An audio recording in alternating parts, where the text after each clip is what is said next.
All right, let's dive into something that's bugging citrus growers around the world. Literally bugging them. We all love our oranges and lemons and limes, right?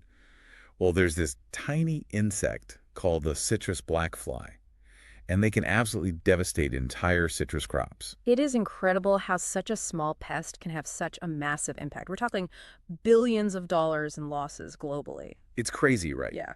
And it's not just about profits. It affects how much citrus is available, and that affects how much it costs for all of us. But there's some hope here, too.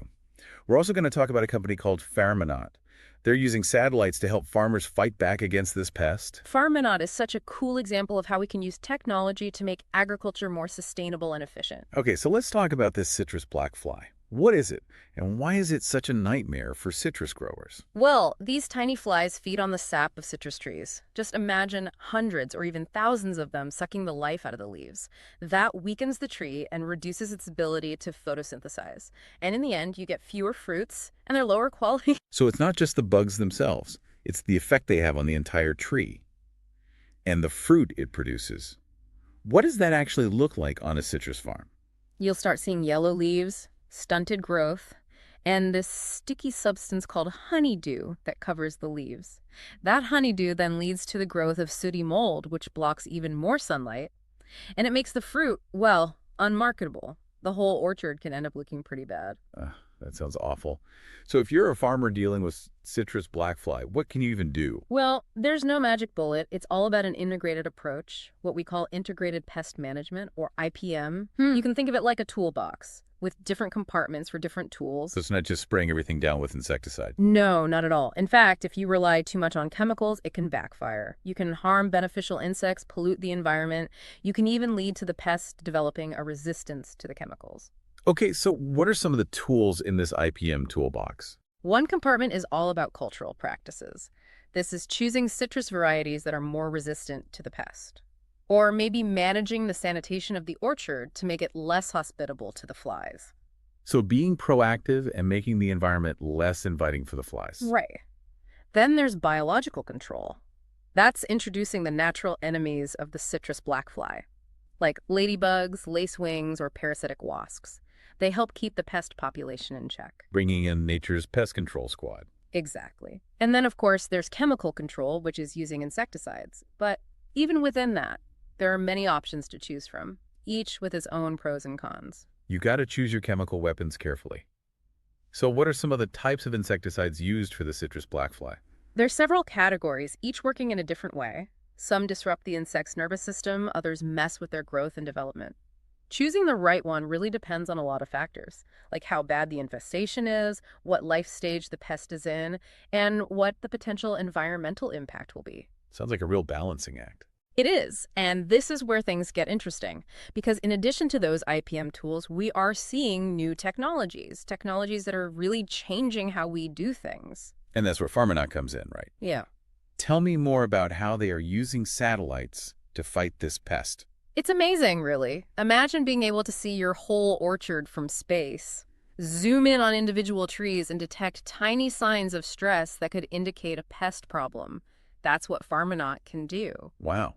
So they are giving farmers a superpower. Yeah, you could say that. It's about getting farmers information and insights that they normally wouldn't have, and that helps them make much better decisions about how to intervene and when, like having an eye in the sky, watching over your crops. That's really cool. So how does it actually work? What data are they even collecting from space? Well, they use something called hyperspectral imaging. It's like a super-powered camera that can see way beyond what we can see. Okay, so what does that mean for a farmer who's dealing with citrus blackfly?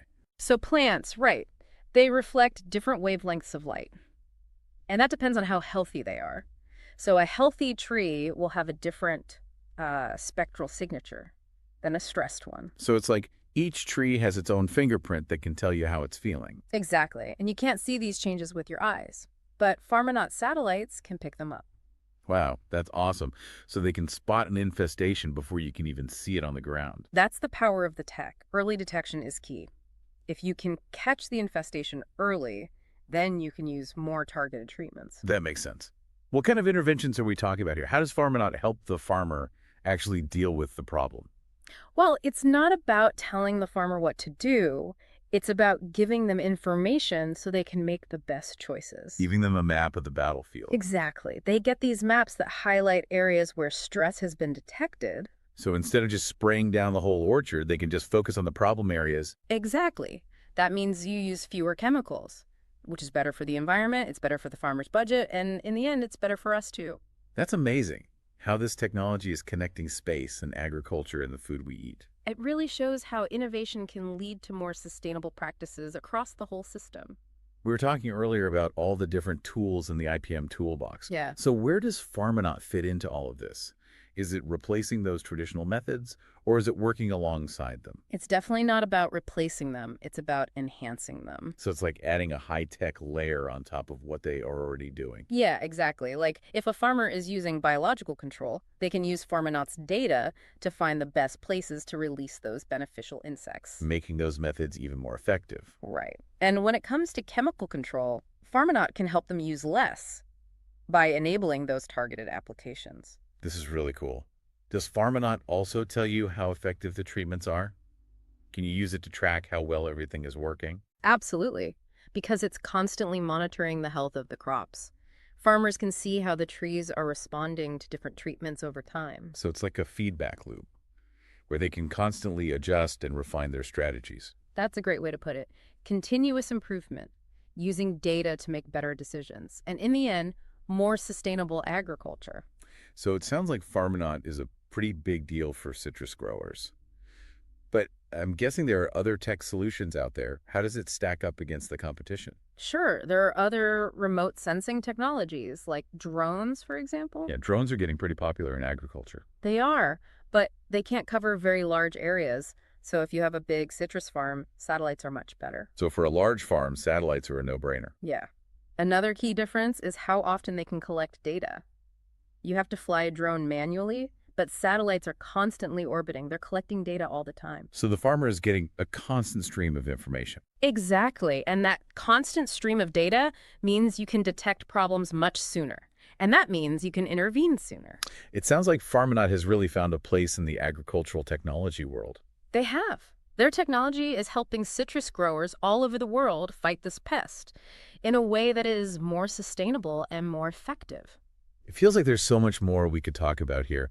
What about the future? What's coming next in the fight against this pest? Oh, absolutely. There's a lot of cool stuff on the horizon. We're seeing all these different technologies coming together, and it's going to completely change how we do pest management. Things like artificial intelligence, machine learning, even nanotechnology. All right, now you're speaking my language. Tell me more. So imagine AI algorithms that can analyze huge amounts of data, from satellites, from weather patterns, from historical records of infestations, even social media. And using all of that, they can predict outbreaks before they happen. Wow. So we could, like, launch preemptive strikes against the citrus blastfly? Exactly. The farmer could get an alert right on their phone, telling them exactly when and where to expect a problem. And that gives them time to prepare. That would be incredible. What about those other technologies you mentioned, like nanotechnology? Well, researchers are looking into using those nano-sized particles to deliver insecticides in a much more targeted way. So instead of those broad-spectrum sprays, you could have tiny particles that only go after the pest you want to get rid of. Exactly. You'd minimize the effect on other insects and the environment. And there's also research into biopesticides, using natural compounds extracted from plants that are effective against the citrus blackfly. So we could fight these pests with their own natural enemies. Exactly. And of course, we can't forget about genetic modification. Scientists are trying to develop citrus varieties that are resistant to the pest. So we could have super citrus trees that can fight off the insects themselves. That's the idea. It's still early, but it's a really promising area of research. It's amazing to think about all the things that are possible. It feels like we're at the beginning of a whole new era of pest management. I think you're right. And companies like Farmanaut are leading the way. They are showing us what we can do when we combine this new technology with a deep understanding of the challenges in agriculture. This has been such a fascinating deep dive. We've gone from the microscopic world of these flies all the way to space. And we've talked about the challenges and the incredible solutions that are shaping the future of citrus. It really shows how something as small as a fly can have such a huge impact. And it's a great example of human ingenuity and how we are finding new ways to protect our crops and make sure we can all keep enjoying delicious citrus fruit. I love it. So next time you're having a glass of OJ, or squeezing a lime into your drink. Take a moment to appreciate that invisible battle that's being fought to bring that citrus to your table. And keep an eye out for what's next, because the future of agriculture is looking really bright. Thanks for joining us on this deep dive. We'll see you next time.